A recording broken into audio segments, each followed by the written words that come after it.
Tai labas, Jurga. Labas, Sveikos labas. damos gražiosios. Labas, Jurga, žavioji, fainioji Jurga ir man tai aš labai tavim žaviuosi ir taip džiaugiuosi, kad tu atėjai pas mus, nes aš esu tavo žurnalo gerbėja ir ypač kai pirmą mergaitę auginau, tai prisimenu, baigdavosi sezonas jau, tai jau parduotuvėj ieškodavo, ar jau yra žurnalas, ar nėra. Kaip miela. Taip, tikrai labai fainas, žurnalas su daug gero turinio ir aš ten skaitydama tą žurnalą, vat man kokia visada tokia finiše mintis būdavo, vat kokios skirtingos laimės yra žmonių. Em, Vienam tas yra laimė, kitam tas yra laimė ir mes visi taip tos laimės siekiam, norim visi būti laimingi. Tai, Jurga, tu iš tiek daug istorijų gali pasakyt, kas ta laimė yra? E, Gal mes net nelaimės ieškom, o to gero jausmo, to tokio pilnatvės kažkokios. Tai vieną minutę mes galim ieškoti ramybės ir jinai suteiks tai, ką mes vadinam laimę. O kitą minutę mum jau reikės sukrėtimo, kažkokios emocijos didelės, stiprios ir tada pajusime tą laimę. Tai aš nemanau, kad laimė yra vienoda. Tai ne tik, kad ji skiriasi kiekvienam žmogui, bet jinai ir tam pačiam žmogui kiekvieną dieną, kiekvieną minutę tu gali, tik tai kaip kodinis pavadinimas yra ta laimė, kaip pasaka kažkokia prieš miegą. Tai vat taip ir yra ta laimė. O šiaip tai yra jausmų spalvinių spalvos, visos jausmų spalvos. Aišku, juoda turbūt nesuteikia laimės, bet jinai suteikia tą tokį laukimą laimės, kas yra irgi labai stiprus jausmas. Gal be reikalo žmonės bėgioja kažkur ieškodami vienos tos būsenos, kurią galbūt prisimena iš anksčiau, vat vaikystėj laimę, nu gal tortą suteikdavo, ar kažkoks, va tos tai. O dabar viskas keičiasi, kasdieną keičiasi, reikia tiesiog ieškoti gerų emocijų, teigiamų ir nebūtinai jos turės tą patį pavadinimą, tą patį kodinį pavadinimą laimė. O kiek jau metų, vat taip, kalbini žmones, vat tom visom temom gyvenimiškom, laimės temom, dar ir panelį žurnale, ar ne, dirbai, tai gal pasidalinsi, kiek metų, vat, ir kaip galbūt ar yra kažkoks, to gero jausmo, tos laimės pokytis per kažkokį laikotarpį? Gal anksčiau žmonės kitaip matė tą džiaugsmą, laimę, gal dabar kitaip? Gal net apie jaunimą vat galėtum papasakoti, kaip jie mato šitą dalyką? Oi, dabar turbūt atėjo laikai, kai reikia ne tik savo amžių, taip jau mandagiai nuslėpti, ne tik savo vaikų amžių, bet ir darbo patirties amžių.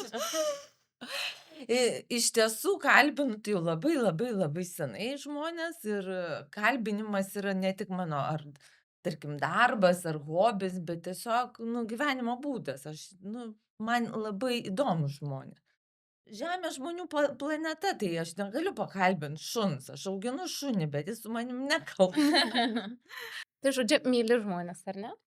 Myliu žmones ir domiuosi jų istorijom. Man nuoširdžiai įdomu, kodėl tas žmogus e, verkia, kaip jam galima padėt, ar kodėl jisai džiaugiasi, ar kas jam teikia va, tą teigiamą emociją, kaip jis ją išgyvena, kad jis papasakotų apie tai, pasidalintų savo trumpą mini gyvenimo istoriją. Tai man didžiulis dėkingumas būna, kai susipažįsti trumpai, važiuoju autobusu ar važiuoju taksi, ar ten gatvėje užkalbinu, vat kaip gražiai atrodot, kas jums tas palaidinukės siuvo, ir žmogus papasakojo kažkodėl visai kitą istoriją, absoliučiai nesusijusią su palaidinuke.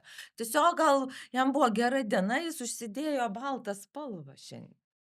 Tai klausimas jūsų buvo, ar keičiasi Taip, tie nesikeičia tie žmonės, niekas nesikeičia. Aišku, tu negali išimti iš gyvenimo technologijų, va vat būtent. būtent technologijų įtakos žmogaus laisvalaikiui, žmogaus galbūt psichiniam tam nusiteikimui arba laiko, kurį jis anksčiau praleisdavo galbūt daugiau su šeima gamtoje, o dabar prie tų ekranų kažką darydamas, o kaip ir Dominykas dabar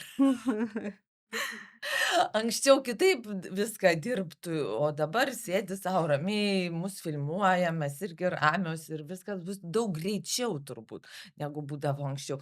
Tai aišku, be tokių pokyčių tai neįmanomas gyvenimas, bet jeigu žiūrint iš tos bendražmogiškos pusės, pavyzdžiui, norėjimas mylimo žmogaus šalia, kažkokių namų jaukumas, ar ten plataus pasaulio pažinimas, ar meilė vaikams, ar noras siekti karjeros, ar tai būtų bulvių tavo 5 lysvės vietoj 3, ar kažkoks dabartinis karjeros pasikeitimas.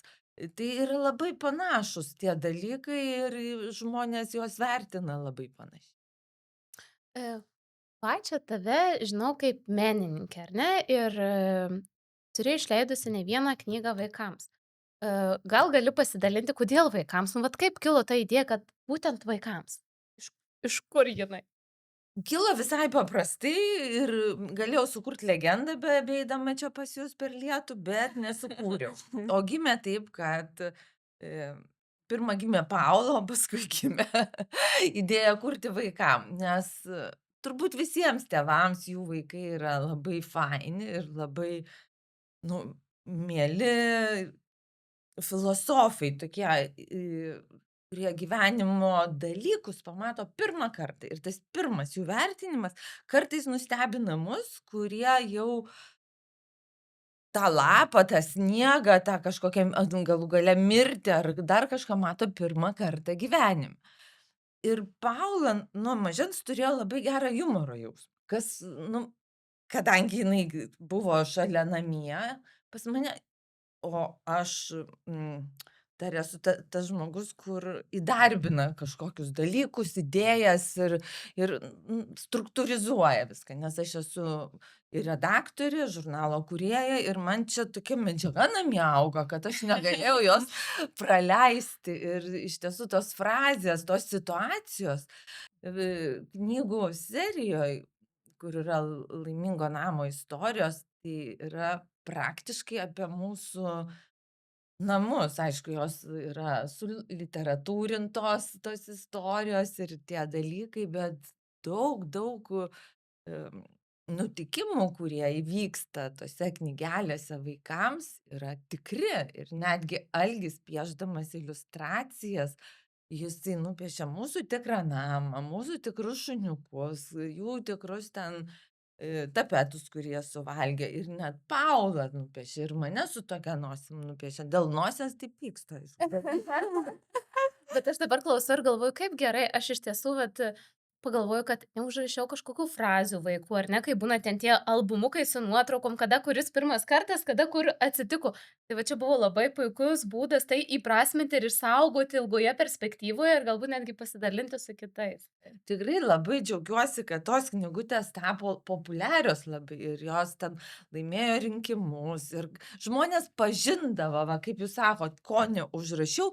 Matyt, vaikai irgi kai ką daro panašiai, kažką reaguoja panašiai. Arba tu skaitydamas vieną istoriją prisimeni, kad tavo vaikas kitaip darė, bet tu jau prisimeni tą. Tai gavosi tokia, nu, vat, kaip sniego gniūžtės efektas, kad tos knygutės pasklido po šeimas ir daugelis vaikų auga ir užaugo su jom, nes šiemet, kai buvau knygų mugėj, tai labai džiaugiausi, ateina tokios panos, raudoni plaukai, tokios pankės su auskarais, nu gražu be galo man.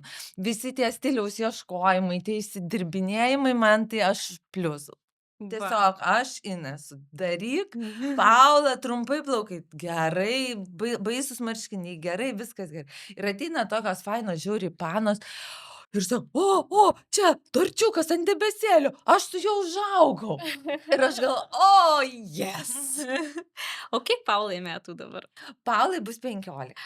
Tai kaip ta paauglystė, taigi dažniausiai čia būna pats baisiausias etapas tėvams ir visiems. O kaip jūs išgyvenat? Nes vat girdžiu, kad visi tie dalykai ar ne? Tai papasakok, kaip jūsų namuose paauglystė Labai atrodo. liūdna, aš neturiu jokių skundų. Tikrai neturiu jokių skundų dėl paauglystės, nes kažkaip tvarkomės natūraliai, su meile ir pasitikėjimu, bet vėlgi galiu pasidžiaugt, kad Paula yra gera dukra, savo, aišku, negerais dalykais, su netvarkytais kambariais, su, tarkim, suverstom spintom, su neklota ryte lova, su kažkokiais vat nepareigingumais arba pamiršimais, kad reikia užsirašyti pamokas ar kažkur lietuvių jinai mokosi papildomai online. Tai jeigu manęs mokytoja lietuvių klauso, tai labai atsiprašom, kad kartais pamirštam. Bet iš tiesų jinai yra atviras labai žmogus, ką aš labai vertinu ir gal tam įtakos turėjo tai, kad mes išvažiavom gana anksti į salą ir jinai labai anksti patyrė, ką reiškia gyvent ne šiltnamyje. Aš bijau, kad jeigu mes būtumėm auginę ją ir leidę į mokslo įstaigas ar į kažkokius būrelius, čia Lietuvoj gali būt, kad jinai būtų burbulinis šiek tiek vaikas.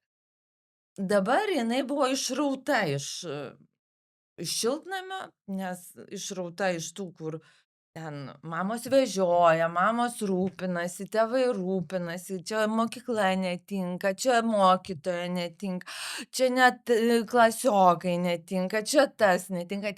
Ten nebuvo jokių pasirinkimų. Ten yra 2 mokyklos valstybinės, nėra privačių mokyklų. Ir tu ten, patenki į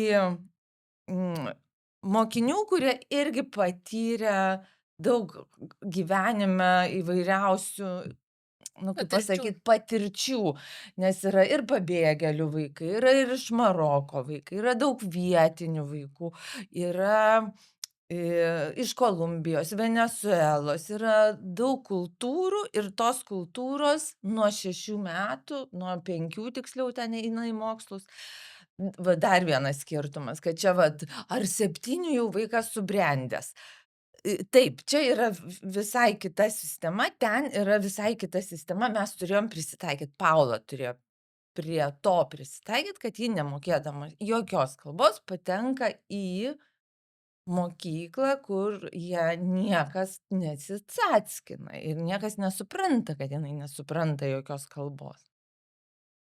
Ir tiesiog buvo va tas duotas startas, kad tu turi pats susiorganizuot kažką, kažkaip išgyvent, draugus susiorganizuot, kalbą išmokt, tu turi verkti, tu turi suprasti, kad šiandien paverki, rytoj nebeverksi, kad viskas keičiasi. Vėlgi labai ta sistema, nežinau, po kažkiek laiko galėsim vertinti, ir tai negalėsim įvertint, nes to neįmanoma padaryt. Tada reiktų turėti 2 vienodus vaikus ir tuo pačiu metu tiem patiem tėvam juos auginti skirtingose vat burbuluose, nes vėlgi dabar galim pasakyt, kad dabar irgi burbulas kitoks tiktai jisai yra. Visiškai kitoks burbulas, kur tai tenai toje sistemoje kasmet keičiasi mokytojai. Nėra jokių auklėtojų palydinčių, vat kaip irgi Lietuvoj, kad oi, čia auklėtoja pastojo, dabar bus nauja auklėtoja. Ir kas dabar bus auklėtoja, vat augins kūdikį, o keisis mokytojai. Tai tenai mokytojai keičiasi kiekvienais metais ir negana to, kiekvienais metais maišomos klasės. Toj pačioj mokykloj viskas yra permaišoma. Tai Paula va vėl grįš į mokyklą, jinai nežinos, kas jos auklėtoja ir nežinos, kas jos klasiokai. Aha. Čia sąmoningai taip daroma, ar ne? Taip, sąmoningai taip daroma, nors aišku, tai turi ir teigiamų, ir neigiamų tokių dalykų, nes pernai jau Paula didelė, buvo 14 metų, jinai skrido, jinai visą kelią verkė, nes pateko, sako, baisiau būt negali. Kas sukrito jai, kokie ten klasiokai, kaip kas.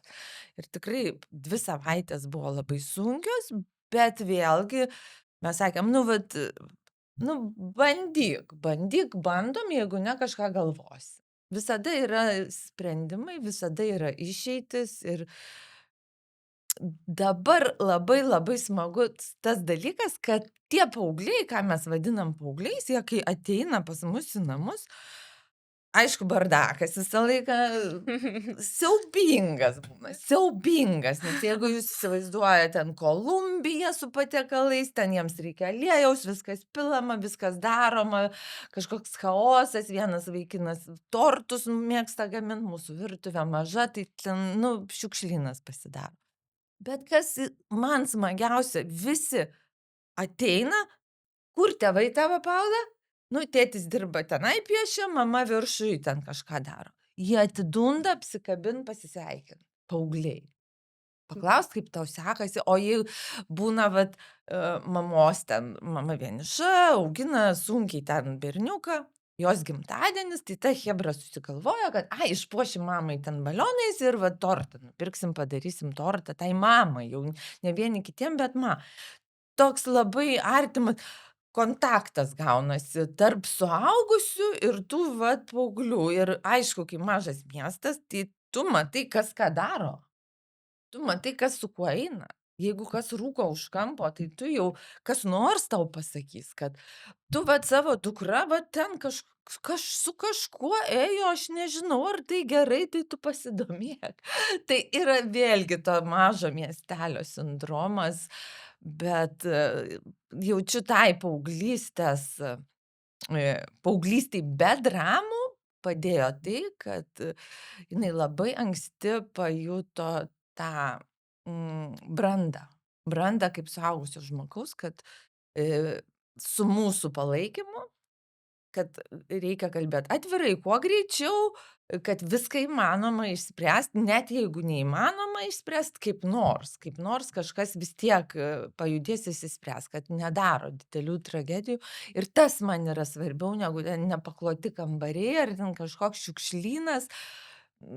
Tai į tai nutariu nekreipt dėmesio kol kas. Tai aš dabar suprantu, kodėl tie visi draugai norėdavo ateiti pas jus tortų kepti, nes buvo Leidžia. svarbiau kiti dalykai, ar ne? Nu, vat, Bet žinai, aš tai galvoju, vat, paklausiau tavęs, kaip tu paauglystėj pasakei, kad gerai, ir aš galvoju, tai ką pas jus ten ir tos lovos paklotos, ir tvarkingi kambariai, ir pasirodo, ne, bet vis tiek gerai, ar ne? Tai čia kas, čia požiūrio dalykas? Turbūt reikia pereit per save vis tik. Aš gal metus dariau tą, kad Paula išeina į pamokas, aš sutvarkau kambarį ir kas iš to, ryte vėl išeina ir vėl tas pats. Tai kažkaip atsibodo, man jau atsibodo ir paklausiau, ar tau negėda, nes kartais tu ateini su draugais tiesiai iš mokyklos. Ir būna ten mėtosi kokie liemenukai, apatinukai, ten kažkas, arba ten suversta viską. Ne, sako, čia viskas okei. Gerai, sakau, jeigu iš tiesų kažkas okei, tai man svarbiau, kaip sakiau, kad pas ją ateina draugai, jie atvirai kalba su mumis. O kas atsitiko šiandien? O kas atsitiko? Tu neįsivaizduoji, ten kažkas prisipažino, kad yra gėjus, tarkim. Pas juos irgi tai pakankamai komentuojama, svarstoma, vertinama. mm, Labai didelė tolerancija yra. Ne tik, vat, sakau, vat, kad būtinai ten seksualinė pakraipa ar prisipažįsta, kad gėjus ar kažkas, bet netgi ten kilo meilės, atsimenu, dramos, tiesiog peštynės dėl vaikino, kuris neturi vienos rankos. Tai pas mus atrodytų, tai čia kompleksuotų toks žmogus, ar ne? O ne, ten ir kad jis neturi tos rankos, tai pasakė gal tik po 3-4 mėnesių. Mes iki tol žinojom tik, kad ten mergaitės jau ten viena padraugavo, kita nori draugaut, kaip išardyta draugystė, su mumis dar tarėsi ir tai buvo tiek menka detalė, kad išvis jinai net nefigūravo. Arba ten irgi ten kažką kalbu, sakau, va, mano šuo sunkiai keliaus turbūt į Lietuvą, nes, nu, turi autizmo sindromą, kaip nekeista, net šunys turi ir sakau, labai sunkią formą.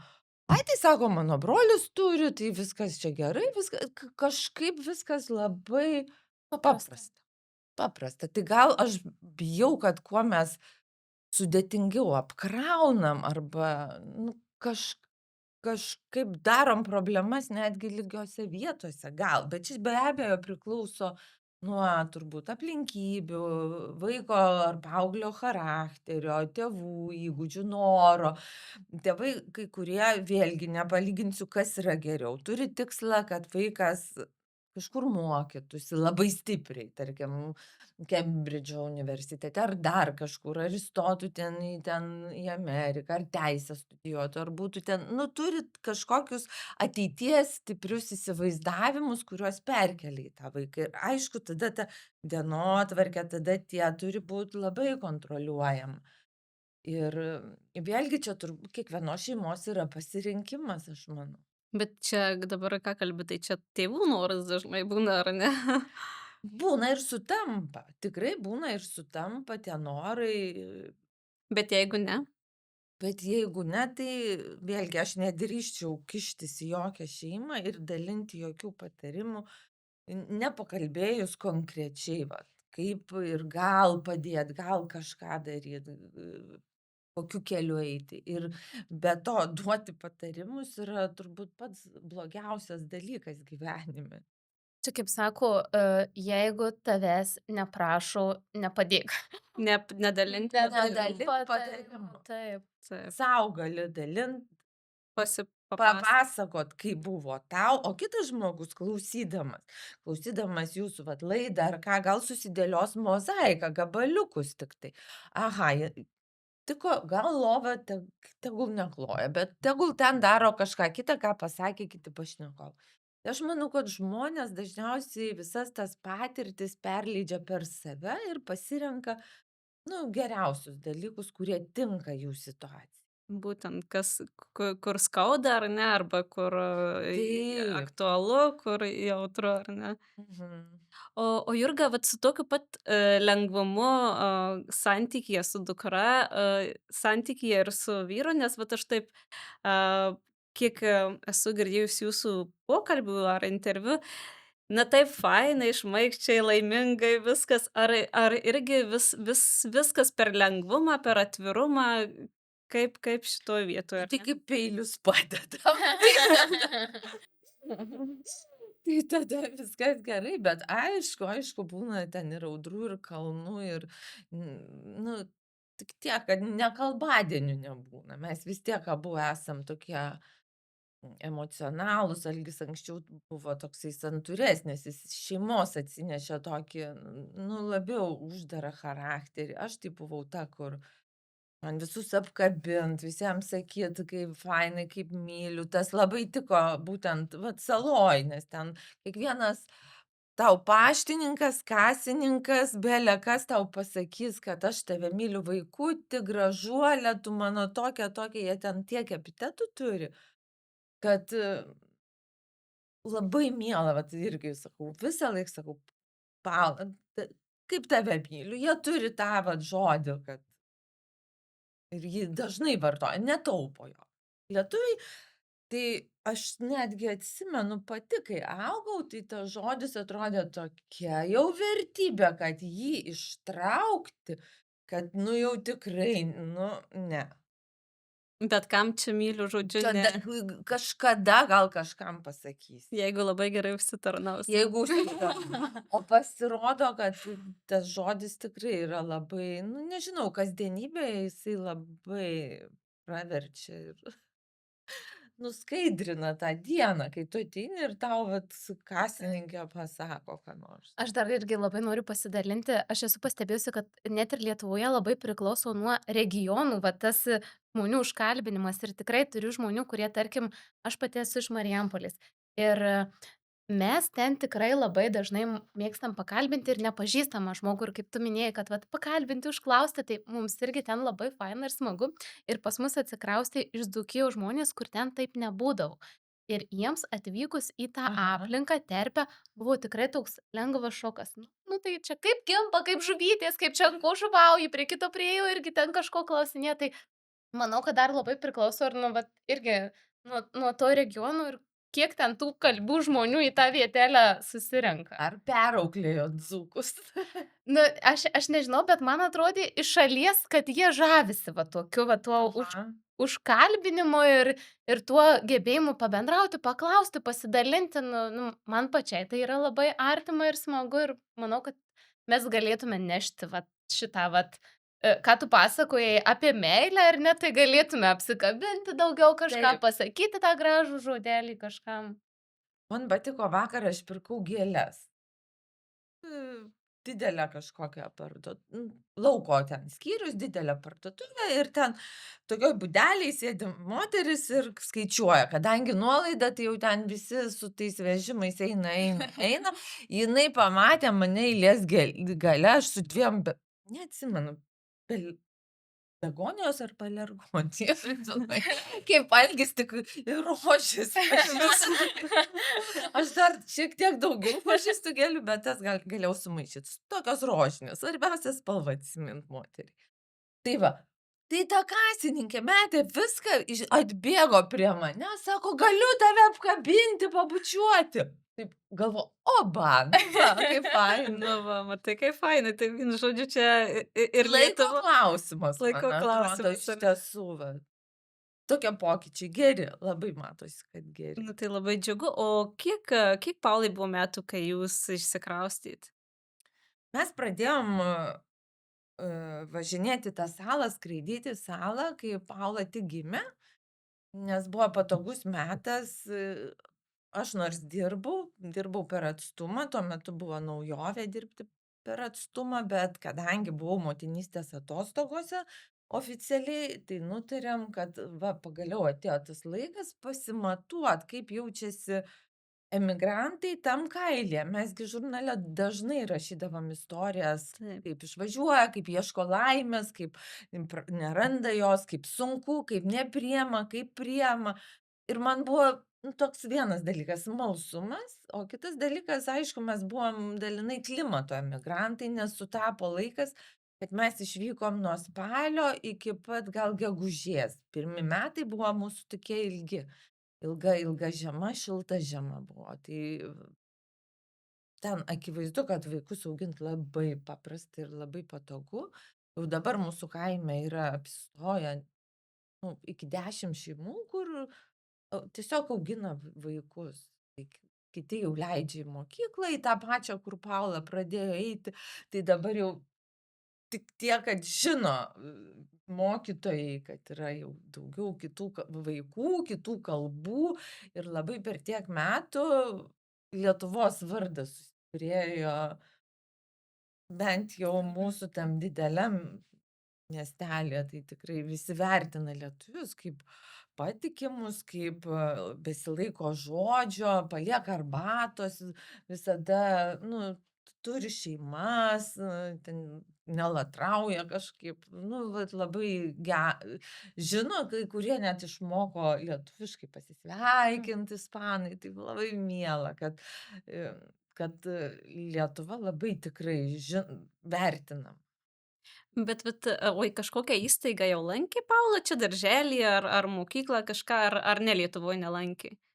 Paula lankė darželį Lietuvoj, bet lankė, mes tokie tėvai į tingumą linkę, kai aš nutariau, kad jau laikas užrašyti darželį, tai aš galvojau, kad jau rytoj ir išeis jinai į tą darželį. Tiesiog, taip va buvo per tuos darbus. Tai darželį lankė jinai privatų, labai labai patogu buvo, nes jis buvo toj pačioj mažoj gatvelėj, kurioj mes gyvenom Lietuvoj, Vilniuj. Tai kartais net išeini su ten kokia maikute ir pasižiūri, pamojuoji ir jinai nueina pati į tą darželį ir tu matai, kad įėjo varteliu. Tai buvo labai toksai patogus dalykas ir lankė jinai, jau kai pradėjo lankyt mokyklą nuo 6 metų, tai turėjom mes labai didelį chaosą, tai nežinau, kokie pedagogai, jeigu manęs klauso, tai išsijunkit. Užsikimškit ausis ir turbūt nežinau, ką aš čia pridirbau. Tokį keistas eksperimentą. Žodžiu, jinai Lietuvoj pradėjo lankyti pagal amžių paruošiamąją klasę ar ten kažkokią mokyklą ir taip keistai mes susitarėm, leido mum viena mokykla lankyti rugsėjį, spalį Lietuvoj Ir tada jinai o tenai leido saloj, kai dar mažas amžius buvo, eiti jau į 1 klasę nuo lapkritis, gruodis, sausis, vasaris, kovas, balandis ir mes tada dėl darbų jau grįždavom į Lietuvą. Tada Paula gegužį, birželį jau grįždavo į tą lietuvišką į tą pačią klasę, kurią paliko lankydama tą. Tai taip truko 2 ar 3 metus, kad jinai lankė. Paskui prasidėjo, man atrodo, nuo 8 metų, kad mokslai nuo rugpjūčio 15 toj mokykloj jau vat lietuviškoj, tai vat bet paskui ir ta mokykla pasakė, kad, nu, jau negerai tas eksperimentai. Ir aš dar padariau dar tokį dalyką, kad, nu, jau dabar aš pamirštu, kelintoj klasėj yra 9, 10, 8, jau pradeda painiotis tie. Nu, šuoliuoja laikas labai greitai. Jūs turbūt irgi pastebit, kaip šuoliuoja. Šuoliuoja labai. Tai aš suvienodinau klases, kad jinai eitų jau Lietuvoj, tarkim, ne į 2, o Ispanijoj ne į 3, o lietuvišką peršok. Ir dar tada lankė jinai nuotolinę mokyklą lietuvišką ir baigė 6 klases. O tada vėl mes pakalbėjom rimtai su Paula, nes turėjom planą, kad jeigu blogai seksis arba bus tas ilgesys, ar mum, ar jai, nes būdavo irgi situacijų, kad bulinimas buvo ir tokių dalykų, ir labai ilgai trūkęs, ir kur jinai jau tikrai norėjo grįžti į Lietuvą, ir mes jau buvom pasiryžę tą padaryti sprendimą, todėl tas mokslas taip ir buvo, kad čia jinai lanko pilną normaliai ispanišką mokyklą ir lietuviškus dalykus mokosi online lietuviškoj mokykloj. Bet tai dabar tas eksperimentas nieko blogo iš jo kaip ir nenutiko, ar ne, žvelgiant šiai dienai į šią situaciją? Vėlgi tu negali Nežinai, kaip būtų buvę, nežinai, jeigu kaip būtų buvę, jeigu taip. Bet, dabar vat, pavyzdžiui, aš irgi, girdžiu tėvus, pati esu mama ir nu, vaikų tema tai aktuali ir tarp draugų. Ir ką norėjau pasakyti, mes kalbam, tai kartais girdžiu, pavyzdžiui, iš mano situacijos, mano mergaitei, tai tas darželis blogas, tai ta mokykla negerai, tai tas. Ir aš, tai gerai, tai pakeisim, ieškom kitur, va, einam ir vienoj irgi čia mamyčių bendruomenėje užsiminiau ir man sako, tai kaip šitaip mest, pakeist, nu, vat, toks vaizdas, kad žmonės nori, vat, kad vaikai, nu, pripratę prie tos auklėtos, prie tos klasės, prie tų vaikų, tai dabar jau ten tegul jau, kad ir jeigu kas negerai, bet iki pat galo ištempia toj mokykloj, nes, nu, jau visiems viskas aišku, visiems viskas fainai ir gerai. Tai čia toks saugumas, ar ne, ir tėvam, ir vaikam, ir iš tikrųjų, o kaip girdžiu Paulai, tai man pačiai skamba kaip chaosas, aš galvoju, ne, multitaskinimas ir toks nu, visko daug. Tai vat šitoj vietoj, Jurga, kaip yra, ar tie vaikai, ar čia tėvų ta baimė vaikus įmest į naują aplinką, ar čia vaikų ir kaip va taip vat vaikas ar ne, kuris, nu toks, nežinau, ar gal nepabijosiu to žodžio, toks, man nuskambėjo kaip mėtomas ir ten, ir ten, ir ten buvo, ar ne? Tai vat viskas gerai su tuo. Vaikas laimingas ir viskas gerai, ar ne? Visko būna turbūt kaip su kiekvienu vaiku, tikrai negaliu pasakyti, vėl mes vartojam žodį laimingas, tarsi nuolatiniai būsenai pabrėžti. Bet taip nebūna, būna ir durys užtrenkiamos, ir kad kažkas nutinka tarp gerų draugų ir draugių išdavys, nu, tarkim, konfliktai kažkokie būna. Su viena susipyksta, visada sakydavau, kad neturėk vienos geros draugės. Nu, tarkim, turėk, bet bet turėk ir dar keletą, nesusipyk su draugais, susitaikyk, geriau susitaikyt, susidraugaut, nes, vat vėlgi grįžtam prie tos sistemos, nes kitais metais tu nežinai, su kuo atsidursi klasėj. Tai gal čia vat ta mokykla gyvenimo, kaip ir mum, nu vat, gali išeiti iš darbo, apsikoliot su visais, rinka maža, tu rytoj ateisi, o tas žmogus, kurį apspjovei, bus tavo direktorius. Tai čia ne dėl to, kad tu turi ten nuoskaudą kažkokią, nu, giliai pakasti ar paslėpti, bet kad neįžeist kito žmogaus, kad jo nebulint, kad jo nesityčiot iš kažkokių savybių arba neišnaudot kažkokios situacijos, pletkam pasklisti. Žinot, kaip mokyklose, tai mergaitės tai iš viso jos labai linkusios taip vat ap paplepėti už akių. Tai galbūt ta sistema moko to nedaryt, nes tu turi elgtis su visais taip, kaip norėtum, kad su tavim elgtųsi, jeigu nėra ypatingų, va tokių atvejų, kažkokių ypatingų iššūkių. O tu pati esi menininkė, ar ne? Ir man tai toks visada iškyla klausimas, nu vat, kas kitokio tų žmonių gyvenimuose negu tų, kurie dirba samdomuose darbuose, nu vat, kaip jų ta Prie kasdienybė kompiuterio. atrodo, kuo jie kitokie ir kas pas juos ten kitaip. Tai gal tu ką nors galėtum pasidalinti? Tai turbūt sunkiausias dalykas turėti savidiscipliną, nes menininkui tai labai lengva, kaip pasakau, ieškoti kūrybinio įkvėpimo labai ilgai ir jo nerasti.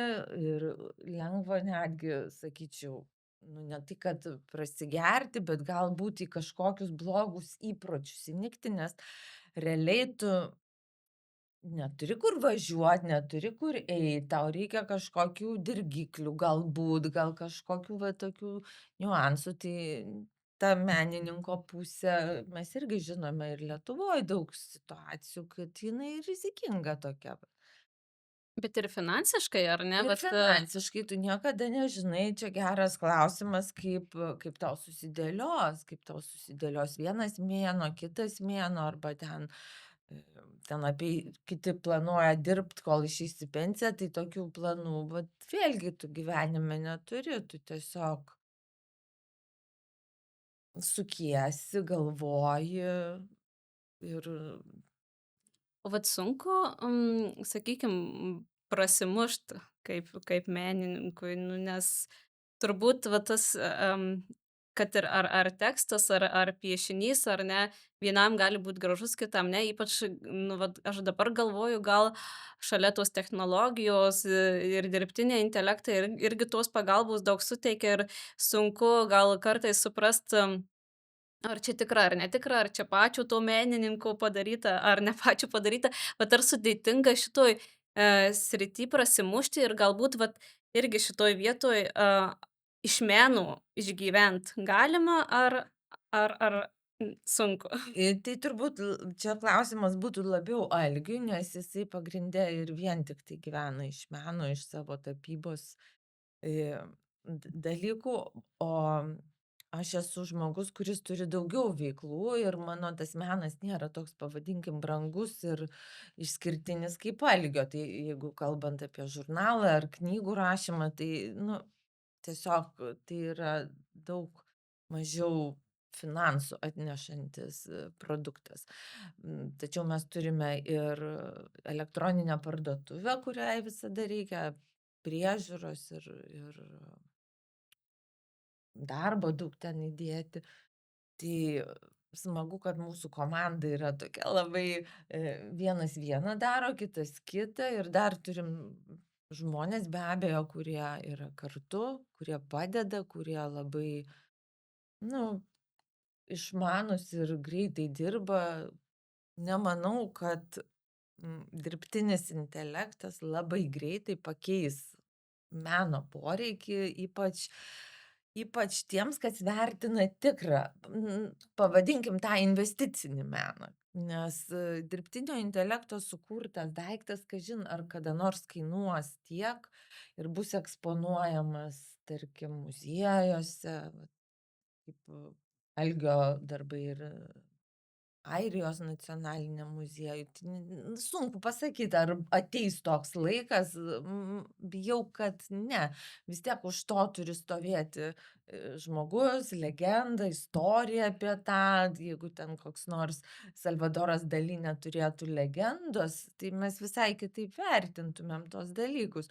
O dirbtinis intelektas neturi nieko, kas žmogui Jausmo. suveikia. Net žmo Emocijos tos. Taip, jūs pati turbūt galit sukurti, pačios galit sukurt kažką, marškinėliam kažkokius užrašus ir tai bus pigu, greita ir valio. Ir kartais reikia ir tokių dalykų, kurie atpalaiduoja žmogų nuo reikalingos kūrybos. Man dabar toks irgi klausimas kilo, o patys menininkai, ar jūs, pataikot kartais vat į tą, kad, nu vat manau šitas tai paeis, ar ne, šitas tai vat patiks žmonėms, ar ne, arba vat taps kažkoks žinomas, arba vat, nu vat ar dažnai numatot, kai jau sukuriat kažkokį dalyką, kad nu vat šitas turėtų labai paeiti, o šitas vat nežinau? Taip, aišku, yra ta patirtis ir tu labai gerai matai skaičius. Tu matai skaičius pardavimų, pirkimų arba tendencijas matai. Tai be abejo, tą perkamumą arba populiarumą tu gali numatyt, bet kartais mes su Algiu ginčijamės dėl to ir aš labai džiaugiuosi, kad jisai laimi, nes jis sako, aš negaliu kurti vien to, kas Mhm. būtų labai populiaru ar ten Kad įtikti tiesiog. perkama. Sako, aš labai daug noriu kurti sau. Tai visada jisai kuria sau ir kartais va šitoj situacijoj aš jau nebepataikau. Aš kartais pasakau, kad, nu žinai, man atrodo, čia fainai dėl tavęs, viskas gerai, bet šitas neis. Ir iš tiesų pasaulyje yra jau kolekcininkai, Algio, tarkim, gerbėjai arba, nu, kuriems nupiešęs originalus, Algis siunčia iš karto, ką jis turi, nes jie tai pageidauja. Ir tie vat keisti arba, nu, sakyčiau, nepopsiniai dalykai labai gerai eina būtent žmonėm, kurie ieško kažko išskirtinio ir kitokio. Tai vėlgi, va, tos dvi kryptis būtinos turbūt menininkui, viena pragyvent Mhm. ir suderint tą savo būtent energiją, savo kūrybiškumą ir šiek tiek skonį žmogaus, kad jam patiktų, kad jam būtų gera emocija jo kambary, jo ofise, jo kabinete. Tai tu labai smagu irgi galvoti apie tai, tai irgi yra kūryba. Čia visur balansas, čia reikia rasti Bet balansą. ir, tavo Jurga, pašnekovai ar ne, irgi dažnai būna net visiškai net nežinomi, ne ant bangos žmonės ir tokios istorijos iš ten atsiveria, tokie įdomūs faktai ir dalykai, kad, am, nu vat, tai irgi atspindi, kad galbūt, ne visada viskas, kas, ten ant pop bangos, ten influenceriai kažkokie nors labai garsi ar dar kažkas, gali pritraukti, sužavėti. Tiktai vat, mano klausimas, ar, em, kaip vat su tokiom istorijom tu išlaikai tą žurnalą, išbūni su juo, nes aš galvoju, kad vat toki trendiniai dalykai, ką dabar labai žmonės skandalai, dar kažkas, nu pas tave, nu arba aš nematau, arba to nėra. Kaip ant tų skandalų nepasikabini, kad va reik skandalas, vat reikia dabar šitą vat paimt, iškalbint ir Kai mes kūrėm žurnalą Happy 365, tai mano buvo tokia strategija, kad tai bus paprasti žmonės ir nepaprastos jų istorijos. Nes tie visi, tuo metu tų influencerių ne tiek daug buvo, bet tos žvaigždės būdavo nuvalkiotos jau ant kiekvieno kampo, savaitiniuose žurnaluose, televizijos laidose, radio laidose, bet kokiose laidose. Ir žurnalas nelabai galėtų spėti netgi pataikyti tą kažkokį konfliktą. Jis jau būtų pasibaigęs ir dar antros vestuvės dar būtų įvykę, o tu rašytum dar apie konfliktą kažkokį. Tai labai, kaip pasakyt, mano ta strategija pasiteisino ir žmogui skaityti apie tai, ką gali tavo kaimynas, next door kaimynas, Mhm. tarkim. Daug įdomiau negu kažkas, tarkim, tolimo, dirbtinio, pripūsto, kaip dabar, ar kažkokio. Tai čia daug įdomiau, kaip moteriškė ten aplink žemės rutulį nueina, ten būdama 80 metų per visus metus, pavyzdžiui, ar dar kažkokie. O tie skandalai arba įdomūs įvykiai, tai vėlgi technologijos, galima pasakyt, kad pralenkia tą rašantį žmogų, tą rašto Mhm. žodį, nes tu gali jau žiūrėt online, kaip kopia į Everestą, tu gali žiūrėt, kaip mušasi ten kokia pora, irgi jie įsijungia kameras ir Taip. mušasi sau, arba ten viena ligoninė jau ją operuos, jau tą pačią minutę rodo, kaip operuoja, išoperavo, neišoperavo. Tai tiesiog tu dalyvauji kitų gyvenimuose va čia ir dabar. Jeigu tau tai įdomu, tai tau įdomesnis bus tikrai tas žanras, negu skaityt apie tai. O jeigu klaustume tavęs dabar va čia ir dabar, ar tu jautiesi savo vietoj? Nu, ar tau gera čia, kur esi, ar neplanuoji kur nors kažką pakeisti? Man gera, kur aš esu, todėl rašau aš, nežinau, nuo 13 metų. Oho. Taip. Tik tiek, kad aišku keičiasi. Taip. Tai ir žurnalai, kur aš dirbau, ir laikraščiai, kur aš dirbau, ir vat knygos, kurias rašau. Tai tas ta rašymo forma kinta, bet jinai man vis dar patinka. Aš turėjau dar kitą svajonę ant vandenyno kranto turėti viešbutį. Tai mes turime 3 apartamentus dabar nuomai, tai aš vadinu save irgi praktiškai jau Iš Viešbučio savininkė. galim. Nu, ne taip įsivaizdavau, kažkaip gražiau įsivaizdavau. Ten mūsų kaime dažnai dingsta vanduo, sprogsta vamzdžiai, va vakar Algis irgi ten boilerį keitė. Dėl to, kad vandenynas tai yra druska, drėgmė, tai yra smėlis, tai yra užkimšti vamzdynai ir taip toliau. Na, žodžiu, yra savų niuansų tam turėt viešbutėlį, tai bet derinant ir tą, kaip jūs sakėt, labai gerai. Balansas gyvenime geriausia. Kaip ir turbūt sporto treniruotėj. Žiūrėkit, balanso treniruotės sunkiausios. Pabandykit ant to kamuolio išbalansuot, viskas drebės. Taip ir gyvenime. Tai galbūt jau apibendrinsim mūsų šitą pokalbį. Aš tai norėčiau visiems palinkėti to balanso. Tikrai dažnai žmonės apie tai kalba ir tai tampa tokiu nuvalkiotu žodžiu ir fraze, bet aš ir pati dažnai jaučiu, kad tikrai mums kiekvienam reikia rasti vat ir to poilsio, ir to laiko su šeima, ir to laiko knygai, ir to laiko kūrybai. Tai va, tai mano palinkėjimas jums būtų toksai, o mes labai džiaugiamės savo pašnekovę, ar ne? Labai tikrai džiaugiamės tuo, Jurga, pasidalinimu savo atviru ir vat parodei, kaip nebijoti, kaip daryti, vat apie lūkesčius pasidalinai, koks turėjo būti viešbutis, koks yra, bet, nu, vat tame Paprastai. jausti paprastumą, laimę, džiaugsmą ir, nu, tą pilnumą, tai labai ačiū tau už tą pasidalinimą. Ir aš tikrai vat irgi labai kaip kalbu, vat, kažkam parodo, pasidalinu su tavo tekstu, nu, vat, ir sakau, tai Jurga, kur gražiai rašo.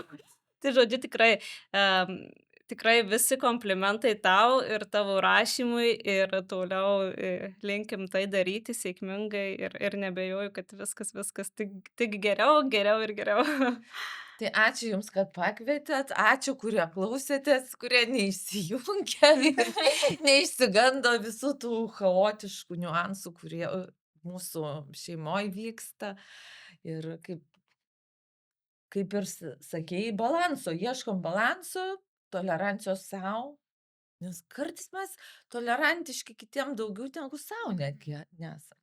Kalam save prie tų kryžių, nereikia čia to. Tikrai nereikia ir aš manau, žinai, dėl to išsigandimo, kaip sakai, chaoso, aš manau, kad daug mamų pagalvojo, ačiū Dievui, ne pas man, ne viena bardakas, žinai. Tikrai ne, jeigu norit, galėsim. Nesijauskit vienišos. Ne. Ačiū. Viskas taip. Sudie. Ate, Geros ate. dienos.